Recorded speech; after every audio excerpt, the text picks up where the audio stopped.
বন্ধুরা আজ দেখাচ্ছি আপনাদের ডায়াবেটিস ডাইগ্যাংগ্রিন। ডাইগ্যাংগ্রিন মানে শুষ্ক পচন। কিছুদিন আগে আপনাদের আমি একটি ভিডিও দেখিয়েছিলাম, সেটাও ছিল ডায়াবেটিক ফুট। ডায়াবেটিক ফুটে এই যে এটি ছিল ব্যাকটেরিয়াল ইনফেকশন বা সেলুলাইটিস, মানে কোনো খোস পাঁচটা থেকে চুলকে ছিল, সেখানে ইনফেকশন থেকে হয়েছিল।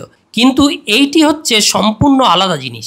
এটি হয় দীর্ঘমেয়াদী যাদের ডায়াবেটিস থাকে তাদের আস্তে আস্তে শরীরে আঙ্গুলগুলোয় সার চলে যায় এবং পায়ের তলায় বা পায়ের একদম ডিস্টাল পার্টে রক্তের ফ্লো ব্যাহত হয়।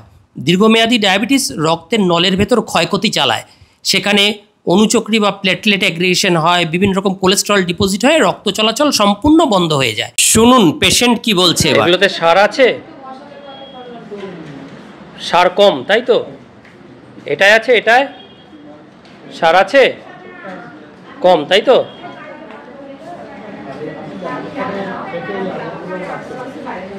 এরকম এটা কদিন ধরে হয়েছে?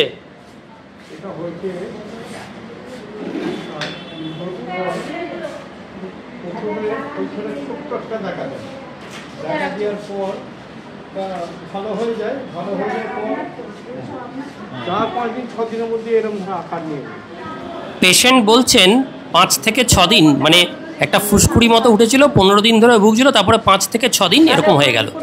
এবার চলুন তার পেরিফেরাল আর্টারির যে ডিজিজ এর ড্রপলার স্টাডিটা পড়ে দেখি। দেখুন এখানে পরিষ্কার লেখা আছে, superficial femoral artery shows presence of hemodynamically insignificant plaque causing about 22% internal luminal diameter stenosis, মানে রক্তের নল 22% ছোট হয়ে গেছে। কেন? ডায়াবেটিস রক্তের নলে ক্ষয়ক্ষতি চালিয়েছে এবং সেখানে প্লাগ তৈরি হয়ে বন্ধ হয়ে রয়েছে।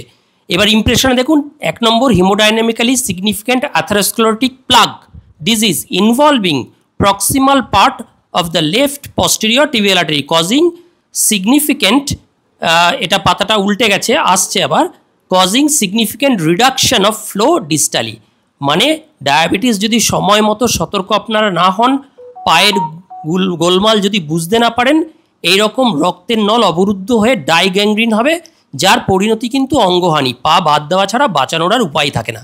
তাই ডায়াবেটিস রোগীদের প্রতি একান্ত আবেদন, আপনারা কিন্তু খুব ভালো করে পায়ের যত্ন নেবেন। পায়ে কোনো ফোড়া, ফুনসি, ঘা, প্যাচড়া, কোনো রকম সার কম, এগুলো দেখলে তৎক্ষণাৎ নিজের ফিজিশিয়ানের কাছে যান। আপনার ফিজিশিয়ানই সময় মতো চিকিৎসা করে আপনাকে কিন্তু বাঁচিয়ে নিতে পারবে।